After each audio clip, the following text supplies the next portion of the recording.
Hi friends, എല്ലാവർക്കും പുതിയൊരു വീഡിയോയിലേക്ക് സ്വാഗതം. ഇന്ന് നമ്മൾ നോക്കാൻ പോകുന്നത് ഹിസ്റ്ററിയിൽ ചോദിച്ചിട്ടുള്ള UPSC ലെവൽ ചോദിച്ചിട്ടുള്ള പ്രിലിംസിൻ്റെ ക്വസ്റ്റ്യൻസും അതിൻ്റെ കുറച്ച് റിലേറ്റഡ് ഫാക്ട്സുമാണ് നോക്കുന്നത്. അപ്പോൾ നമുക്ക് ഓരോ ക്വസ്റ്റ്യൻസായിട്ട് നോക്കാം. ആദ്യത്തെ ക്വസ്റ്റ്യൻ ഇതാണ്: which one of the following observation is not true about the quit India movement of 1942? അപ്പോൾ 1942 ക്വിറ്റ് ഇന്ത്യ മൂവ്മെൻറ്റുമായിട്ട് ബന്ധപ്പെട്ട കുറച്ച് സ്റ്റേറ്റ്മെൻറ്റ്സ് ആണ് തന്നിരിക്കുന്നത്. ഇതിനകത്ത് ട്രൂ അല്ലാത്ത ഏതാണെന്നാണ് നമ്മൾ കണ്ടുപിടിക്കേണ്ടത്. ഫസ്റ്റ് സ്റ്റേറ്റ്മെൻറ്റ് ഇതാണ്: the movement was also known as India August movement. ഈ മൂവ്മെൻറ്റ് അറിയപ്പെടുന്ന മറ്റു പേരാണ് India August movement. It was led by Mahatma Gandhi. It was a spontaneous movement. It did not attract the labour class in general. അപ്പോൾ ഓരോന്നായിട്ട് നോക്കിയേ. The movement was also known as India August movement. നമുക്കറിയാം quit India movement എന്ന് പറയുന്നത് start ചെയ്യുന്നത് എന്നാണ് 1942 August 8-നാണ് എന്ത് ചെയ്യുന്നത്, ക്വിറ്റ് ഇന്ത്യ പ്രമേയം നമ്മൾ പാസ്സാക്കുന്നത്. അങ്ങനെ ക്വിറ്റ് ഇന്ത്യ ദിനമായിട്ട് ആചരിക്കുന്നതൊക്കെ നമുക്കറിയാം ഓഗസ്റ്റ് 9 ക്വിറ്റ് ഇന്ത്യ ദിനം. അപ്പോൾ അതുകൊണ്ട് തന്നെ ഇന്ത്യ ഓഗസ്റ്റ് മൂവ്മെൻറ്റ് എന്ന് പറയുന്നത് ശരിയാവും അല്ലേ? അപ്പോൾ നമുക്ക് ഒന്നും അറിഞ്ഞുകൂടെങ്കിലും നമുക്ക് അങ്ങനെ ഒന്ന് തിങ്ക് ചെയ്യാം. ഇന്ത്യ ഓഗസ്റ്റ് മൂവ്മെൻറ്റ് എന്നുള്ളത് ശരിയായിട്ട്. അത് it was led by Mahatma Gandhi. അത് എല്ലാവർക്കും അറിയാം. അത് ആ ഒരു സ്റ്റേറ്റ്മെൻറ്റ് എന്തായിരിക്കും, കറക്റ്റ് ആയിരിക്കും. ഇതാരാണ്? മഹാത്മാഗാന്ധിയാണ് ഇത് നയിച്ചത്. അടുത്ത് നോക്കി, it was a spontaneous movement അല്ലേ? സ്പോണ്ടേനിയസ് ആയിട്ടുണ്ടായ ഒരു മൂവ്മെൻ്റ് ആയിരുന്നു ക്വിറ്റ് ഇന്ത്യ മൂവ്മെൻറ്റ് എന്ന് പറയുന്നത്. എന്തുകൊണ്ടാണ്? ആ ഒരു ക്രിസ്ത് മിഷൻ്റെ പരാജയത്തെ തുടർന്ന് പെട്ടെന്നുണ്ടായതാണ് എന്ത് ചെയ്യുന്നത്, ഈ ഒരു ക്വിറ്റ് ഇന്ത്യ മൂവ്മെൻറ്റ് എന്ന് പറയുന്നത്. അടുത്തത്, it did not attract the labour class in general. Labour ക്ലാസ്സിനെ അട്രാക്ട് ചെയ്തില്ല എന്നാണ് പറയുന്നത്. അതൊരിക്കലും അങ്ങനെ വരാൻ സാധ്യതയില്ല അല്ലേ? മിക്കവാറും ലേബർ ക്ലാസ് ആയിരിക്കാം ഇതിനകത്ത് ഏറ്റവും കൂടുതൽ എന്താവുക, ഇൻവോൾവ് ആവുക എന്ന് പറയുന്നത്. അപ്പോൾ ഇവിടെ ആൻസർ ആയിട്ട് വരുന്ന ഏതാണ്? നാലാമത്തതാണ് ആൻസർ എന്ന് പറയുന്നത് കേട്ടോ. It did not attract the labour class in general എന്ന് പറയുന്നതാണ് എന്തുവെന്ന് പറയുന്നത് ഇവിടെ. ഒരു മിനിറ്റ്, ഞാനിത് റൈസ് ചെയ്യട്ടെ. ഓക്കെ, അപ്പോൾ ഇതിനകത്ത് ആൻസർ വരുന്നതാണ് it did not attract the labour class in general എന്നുള്ളതാണ് ഇതിനകത്ത് നോട്ട് ട്രൂ ആയിട്ടുള്ള സ്റ്റേറ്റ്മെൻറ്റ്. നമുക്ക് ക്വിറ്റ് ഇന്ത്യ മൂവ്മെൻറ്റിനെ കുറിച്ച് ജസ്റ്റ് ഒന്ന് നോക്കാം. എന്താണ് ക്വിറ്റ് ഇന്ത്യ മൂവ്മെൻറ്റ് എന്ന് പറയുന്നത്? എന്തിനാണ് ക്വിറ്റ് ഇന്ത്യ മൂവ്മെൻറ്റ് സ്റ്റാർട്ട് ചെയ്തത്? 1942 മെയ് മാസത്തിൽ എന്ത് ചെയ്യാണ്, ബ്രിട്ടീഷുകാർ ഇന്ത്യ വിടാൻ തയ്യാറല്ല എങ്കിൽ എന്ത് ചെയ്യുക, നിയമലംഘന പ്രസ്ഥാനം പുനരാരംഭിക്കുമെന്ന് ഗാന്ധിജി എന്ത് ചെയ്യാണ്, പ്രഖ്യാപിക്കുകയാണ്. നിയമലംഘന പ്രസ്ഥാനം പിന്നെ എന്ത് ചെയ്യാണ്, പുനരാരംഭിക്കുകയാണ് എന്ന് ഗാന്ധിജി മുന്നറിയിപ്പ് നൽകുന്നു. അങ്ങനെ എന്ത് ചെയ്യാണ്, ക്വിറ്റ് ഇന്ത്യ പ്രമേയം പാസ്സാകുകയാണ്. ബോംബെയിൽ ചേർന്നിട്ടുള്ള INC സമ്മേളനത്തിലാണ് എന്ത് ചെയ്യുന്നത്, ക്വിറ്റ് ഇന്ത്യ പ്രമേയം എന്ത് ചെയ്യുന്നത്, പാസ്സാകുന്നത്. ഓക്കെ, ഇവിടെ കറക്റ്റ് കൊടുത്തിട്ടുണ്ട്. In August 1942 Gandhiji started the quit India movement and decided to launch a massive civil obedience movement. Do or die ഒരുപാട് പ്രാവശ്യം ചോദിച്ചിട്ടുണ്ട്. പ്രവർത്തിക്കുക അല്ലെങ്കിൽ മരിക്കുക, ഏത് സമരവുമായിട്ട് ബന്ധപ്പെട്ടതാണെന്ന് ചോദിച്ചിട്ടുണ്ട്. ഏതാണ്? ക്വിറ്റ് ഇന്ത്യ സമരമാണ്, അതെല്ലാവർക്കും അറിയാവുന്നതാണ്. ഇനി Gandhiji was soon imprison at Aga Khan palace in Pune and almost all leaders were arrested. അപ്പോൾ ഈ ഒരു സമയത്ത് തന്നെ ഗാന്ധിജി എന്ത് ചെയ്യണം, പെട്ടെന്ന് അറസ്റ്റ് ചെയ്തിട്ട് അഗാഖാൻ ജയിലിലാണ് എന്ത് ചെയ്യുന്നത്, ഗാന്ധിജിയെ പാർപ്പിക്കുന്നത്. അപ്പോൾ അതിനുശേഷം നടക്കുന്നതെന്ന് പറഞ്ഞാൽ ഈ ഗാന്ധിജി എന്ത് ചെയ്യണം, ആ ഒരു ഗാന്ധിജി അറസ്റ്റ് ചെയ്തതോടുകൂടി ഇതിൻ്റെ നേതൃത്വം ഏറ്റെടുക്കുന്നത് ജയപ്രകാശ് നാരായണനും പിന്നെ അതുപോലെ തന്നെ അരുണ ആസിഫ് അലിയും റാം മനോഹർ ലോഹിയയും കൂടി ചേർന്നിട്ടാണ് എന്ത് ചെയ്യുന്നത്, ഇതിൻ്റെ ഉത്തരവാദിത്വം അല്ലെങ്കിൽ നേതൃത്വം ഏറ്റെടുക്കുന്നത്. പിന്നെ നമ്മൾ നോക്കാനുള്ളതാണ് ഈ ഏത് INC സമ്മേളനത്തിൽ വെച്ചിട്ടാണ് ഈ ക്വിറ്റ് ഇന്ത്യ പ്രമേയം പാസ്സാക്കിയതെന്ന് നോക്കിക്കൊള്ളണം. അത് ഏതായിരുന്നു? ബോംബെ സെക്ഷനായിരുന്നു, ഒരു സ്പെഷ്യൽ സെഷനായിരുന്നു. ബോംബെ സെക്ഷനിൽ വെച്ചിട്ടാണ് എന്ത് ചെയ്യുന്നത്, ഈ ഒരു പ്രമേയം പാസ്സാക്കുന്നത്. അപ്പോൾ ആരാണ് ആ പ്രമേയം പാസ്സാക്കിയെന്ന് ഓർത്ത് വയ്ക്കുക. ജവഹർലാൽ നെഹ്റു ആണ് ഈ ഒരു പ്രമേയം അവതരിപ്പിക്കുന്നത്. അതുപോലെ തന്നെ ക്വിറ്റ് ഇന്ത്യ എന്ന വാക്ക് ആദ്യമായിട്ട് ഉപയോഗിച്ചത് യൂസഫ് മെഹർ അലിയാണ് ക്വിറ്റ് ഇന്ത്യ എന്ന വാക്ക് ആദ്യമായിട്ട് ഉപയോഗിക്കുന്നത്. പിന്നെ ഇതിനകത്ത് നമ്മൾ നോക്കാനുള്ളതാണ് കണ്ടോ, the movement was also known as India August movement or Bharat Chhodo Andolan. അപ്പോൾ ഇന്ത്യ ഓഗസ്റ്റ് മൂവ്മെൻ്റ് എന്നും ഭാരത് ചോഡോ ആന്തോളൻ എന്നും ഏത് അറിയപ്പെടുന്നുണ്ട്? 1942 ക്വിറ്റ് ഇന്ത്യ സമരം അറിയപ്പെടുന്നുണ്ട്. പിന്നെ എന്താ പറയുക, the people respond to Gandhiji call in a major way. നമുക്കറിയാം ഗാന്ധിജിയാണ് എന്ത് ചെയ്യുന്നത്, ഈ ഒരു മൂവ്മെൻറ്റിന് നേതൃത്വം നൽകിയത്. ഇവിടെ നാലാമത്തെ സ്റ്റേറ്റ്മെൻറ്റ് നോക്കിയത്, majority of the quit India movement was carried by the labour class as they agitated through bandh and hartal. അപ്പോൾ ബന്ധും ഹർത്താലും ഒക്കെ വെച്ചിട്ട് എന്ത് ചെയ്യുകയാണ്, ലേബർ ക്ലാസ് ഈ ക്വിറ്റ് ഇന്ത്യ മൂവ്മെൻറ്റിനെ മുന്നോട്ട് കൊണ്ടുപോവുകയാണ്. അപ്പോൾ ഇവിടെ നമ്മൾ നേരത്തെ നാലാമത്തെ സെൻറ്റൻസ് പറഞ്ഞ എന്താണ്, ലേബർ ക്ലാസ് അതിനകത്ത് ഇൻവോൾവ് ആയിരുന്നില്ല എന്നാണ് പറഞ്ഞത്. അപ്പോൾ ഇവിടെ കണ്ടോ, അത് തെറ്റാണ്. അപ്പോൾ ഇതാണ് ക്വിറ്റ് ഇന്ത്യ മൂവ്മെൻറ്റ്. അപ്പോൾ ക്വിറ്റ് ഇന്ത്യ മൂവ്മെൻറ്റ് എന്ന് പറഞ്ഞാൽ 1942 ക്രിപ്സ് മിഷൻ്റെ പരാജയത്തെ തുടർന്ന് ഗാന്ധിജി എന്ത് ചെയ്യുകയാണ്, സിവിൽ ഒബീഡിയൻസ് മൂവ്മെൻറ്റ് പുനരാരംഭിക്കുമെന്ന് പറയുകയാണ്, മുന്നറിയിപ്പ് കൊടുക്കുകയാണ് ഗവൺമെൻറ്റിന്, ബ്രിട്ടീഷ് ഗവൺമെൻറ്റിന് മുന്നറിയിപ്പ് കൊടുക്കുന്നു. അങ്ങനെയാണ് 1942 ഓഗസ്റ്റ് 8 എന്ത് ചെയ്യുകയാണ്, പ്രമേയം പാസ്സാക്കുന്നു. INCയുടെ ബോംബെ സമ്മേളനത്തിൽ വെച്ചിട്ട് ജവഹർലാൽ നെഹ്റുവാണ് ഈ പ്രമേയം അവതരിപ്പിക്കുന്നത്. അതിനുശേഷം ഈ ഒരു ക്വിറ്റ് ഇന്ത്യ സമരം തുടങ്ങുന്നു. ഗാന്ധിജി എന്ത് ചെയ്യാണ്, ജയിലിലാക്കപ്പെടുന്നു. അതിനുശേഷം ഇതിൻ്റെ നേതൃത്വം ഏറ്റെടുക്കുന്നത് അരുണ ആസിഫ് അലിയും അതുപോലെ തന്നെ ജയപ്രകാശ് നാരായണൻ, രാം മനോഹർ ലോഹിയും കൂടി ചേർന്നിട്ടാണ് ഇതിൻ്റെ സമരത്തിന് നേതൃത്വം ഏറ്റെടുക്കുന്നത്. അതുപോലെ തന്നെ നമ്മൾ നോക്കേണ്ടതാണ് പ്രവർത്തിക്കുക അല്ലെങ്കിൽ മരിക്കുക എന്നുള്ളതാണ് ഇതിൻ്റെ പ്രധാനപ്പെട്ട മുദ്രാവാക്യം. ഇനി ക്വിറ്റ് ഇന്ത്യ സമരവുമായി ബന്ധപ്പെട്ട് മലബാറിൽ നടന്ന പ്രക്ഷോഭം ചോദിക്കാറുണ്ട്, എപ്പോഴും ചോദിക്കാറുള്ളതാണ്. അത് ഏതാണ്? കീഴരിയൂർ ബോംബ് കേസാണ്. ഓക്കെ, കുറച്ച് കാര്യങ്ങൾ നമ്മൾ നോക്കി വയ്ക്കുക. അടുത്ത question, in context of Indian history the Rakhmabai case of 1884 revolved around women's right to gain an education, age of consent, restitution of conjugal rights. Select the correct answer using the code given below. 1 and 2 only, 2 and 3 only, 1 and 3 only, 1, 2 and 3. അപ്പോൾ നമ്മൾ ഒരുപാടൊന്നും അങ്ങനെ കേൾക്കാത്ത കേസാണിത്, രഖമാഭായി case എന്ന് പറയുന്നത്. അപ്പോൾ ഈ case എന്ന് പറഞ്ഞാൽ, രഖമാഭായി എന്ന് പറയുന്നത് നമ്മുടെ ഇന്ത്യയിലെ ഒരു ആദ്യത്തെ തന്നെ ഒരു മെഡിക്കൽ പ്രാക്ടീഷണർ ആയിട്ടുള്ള ഒരു ഗേൾ ആണെന്ന് പറയാം. ഓക്കെ, അപ്പോൾ രഖമാഭായി വളരെ കുഞ്ഞിലെ, ഇപ്പോൾ ഒരു 11 വയസ്സിൽ തന്നെ എന്ത് ചെയ്യാണ്, കല്യാണം കഴിക്കുകയാണ്.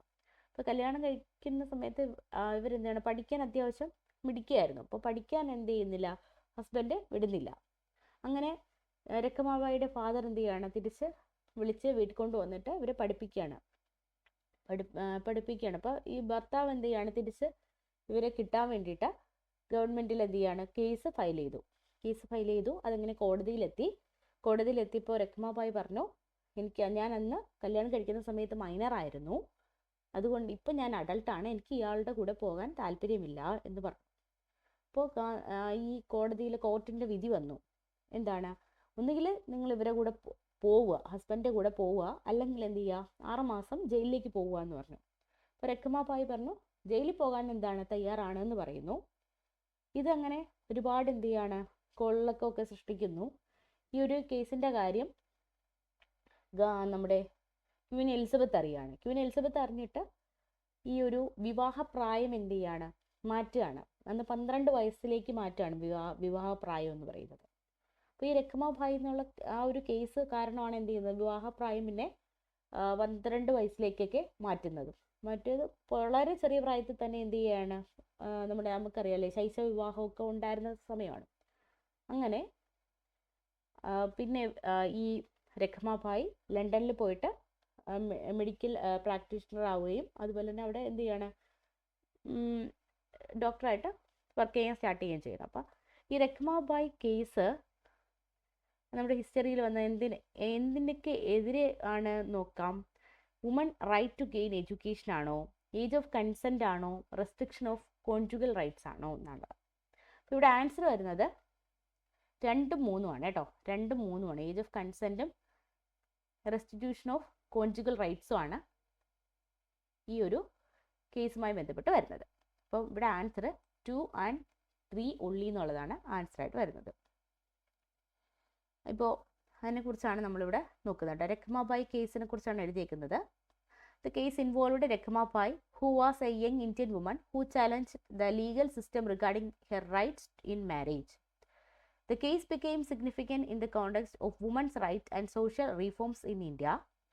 Age of consent. The case highlighted issues related to the age of consent as Rekhama Bai was married at a young age and had not yet reached the legal age of consent for sexual relations. This was a crucial aspect of the case that drew attention to the need for legal reforms regarding marriage and consent. At the restitution of conjugal rights. The case also revolved around the husband petition for restitution of conjugal rights, which was legal provision allowing a husband to seek the return of his wife to the marital home. Then women's right to education. While Rekhama Bai case had bordered implication for women's rights, particularly in the context of education, the specific legal proceedings primarily focused on the age of consent and the right related to marriage. അപ്പോൾ ഇത് രണ്ടുമാണ് Rekhama Bai കേസുമായി ബന്ധപ്പെട്ട് നമുക്ക് പഠിക്കാനുള്ളത്. അപ്പോൾ ഇതൊന്ന് ഓർത്ത് വയ്ക്കുക. ഇപ്പോൾ സാധാരണ ഞാൻ PSCയിലൊന്നും ഞാനങ്ങനെ കണ്ടിട്ടില്ല. ഇനി ഏതെങ്കിലും ചോദിച്ചിട്ടുണ്ടോ എന്ന് എനിക്കറിയില്ല. അപ്പോൾ എന്തായാലും ഇത് UPSC ചോദിച്ചിട്ടുള്ള ക്വസ്റ്റ്യനാണ്. അപ്പോൾ ഇനി നമുക്ക് ചോദിച്ചിട്ടില്ല എന്നുണ്ടെങ്കിൽ ഈ ഒരു കേസിനെ കുറിച്ച് നമുക്കിനി ക്വസ്റ്റ്യൻസ് വരാം. അടുത്തത്, which of the following statement correctly explain the impact of the Industrial Revolution on India during first half of 19th century? 19th centuryയുടെ ഫസ്റ്റ് ഹാഫാണ് പറയുന്നത്. India handicrafts were ruined. Machines were introduced in the Indian textile industry in large numbers. Railway lines were laid in many parts of the country. Heavy duties were imposed on the import of British manufacture.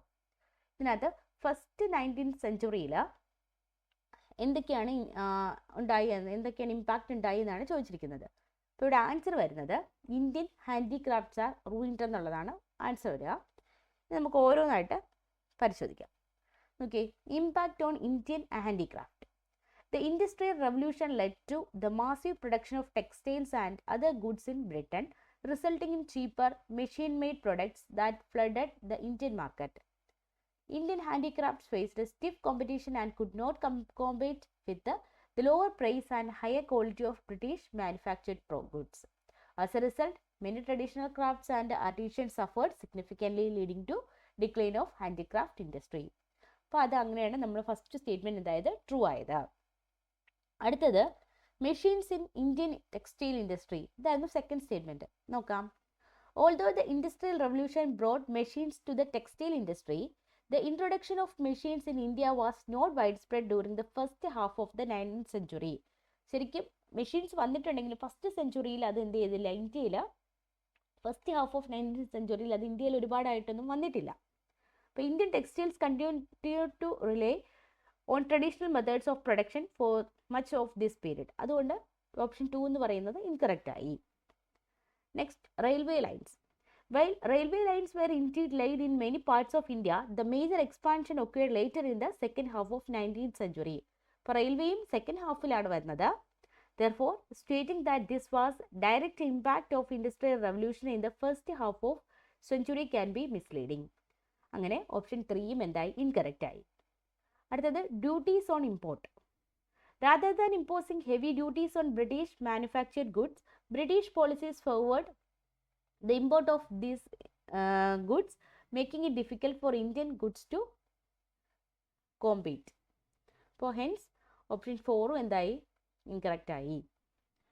Okay, അങ്ങനെ option 1 correct ആയിട്ടുള്ളത്. അപ്പോൾ 19th first ഹാഫിലാണ് സംഭവിച്ചത്. അപ്പോൾ വേണമെങ്കിൽ ഇനി അടുത്ത question second ഹാഫിൽ വന്ന കാര്യങ്ങളായിരിക്കാം ചോദിക്കുക.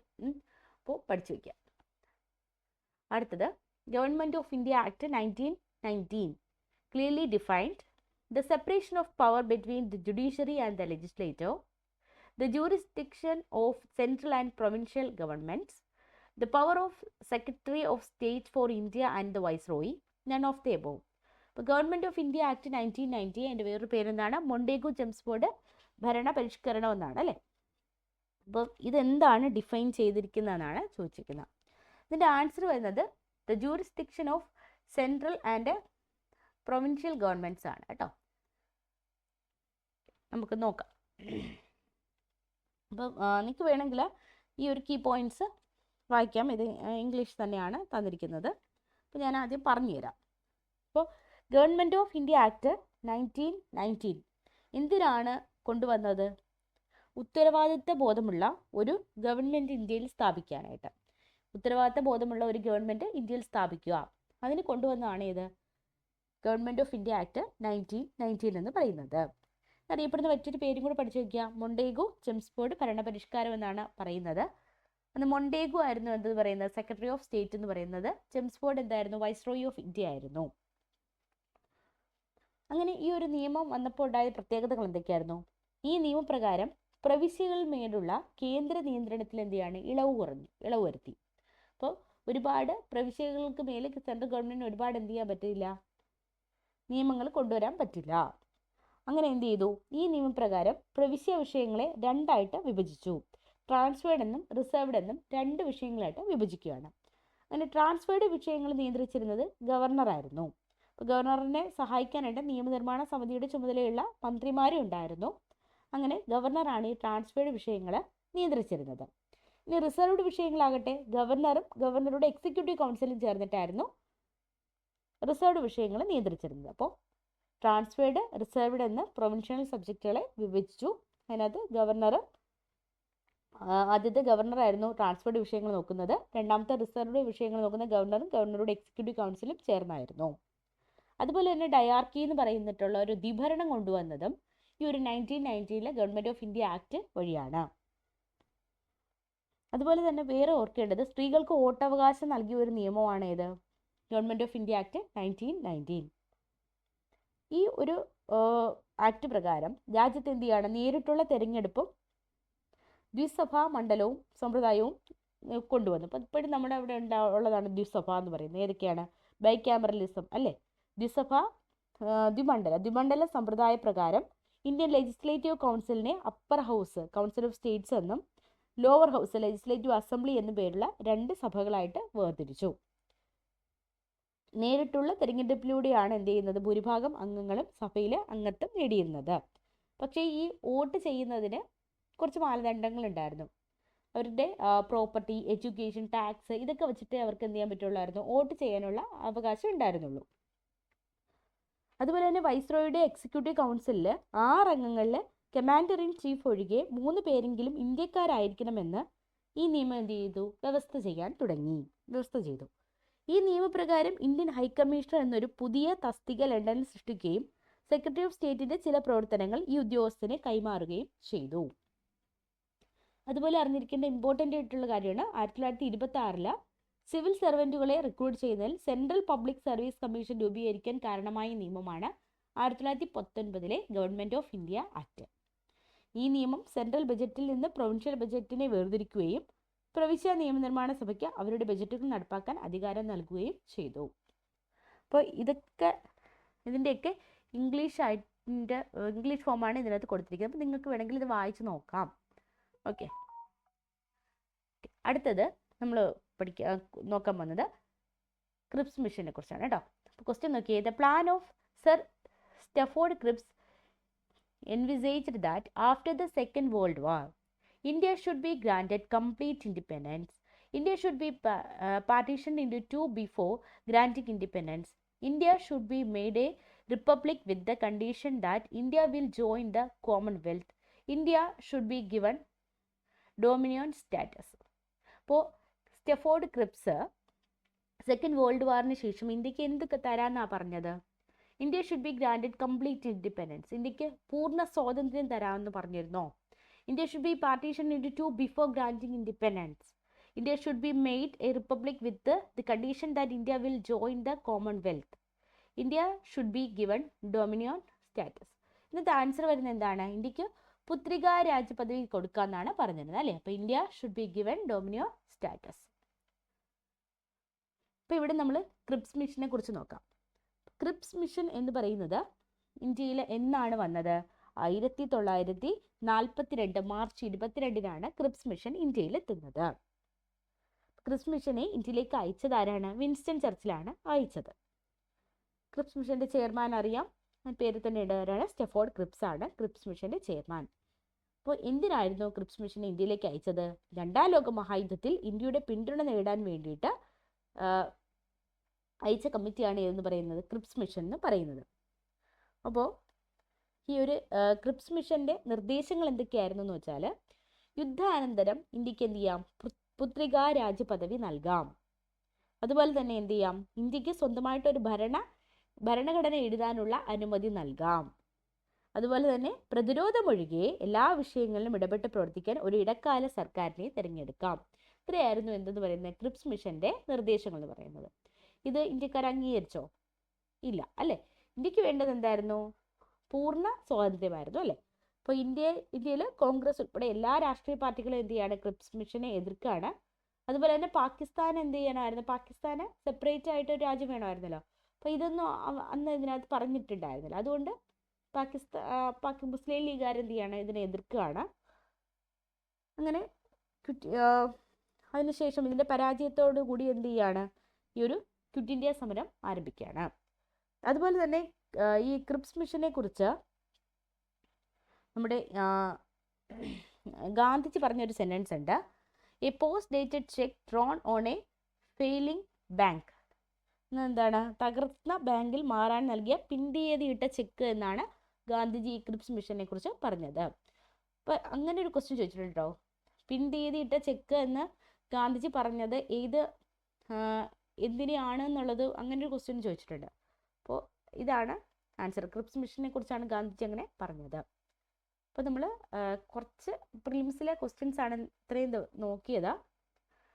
ബാക്കി ക്വസ്റ്റ്യൻസും അതിൻ്റെ റിലേറ്റഡ് ഫാക്ട്സും ഒക്കെ അടുത്ത ക്ലാസ്സിൽ കാണാം. അപ്പോൾ നിങ്ങൾക്കിത് ഉപകാരപ്പെട്ടിട്ടുണ്ടെങ്കിൽ നിങ്ങൾ വീഡിയോ ലൈക്ക് ചെയ്യുക. അതുപോലെ തന്നെ ചാനലൊന്ന് സബ്സ്ക്രൈബ് ചെയ്തിട്ട് സപ്പോർട്ട് ചെയ്യുക. താങ്ക്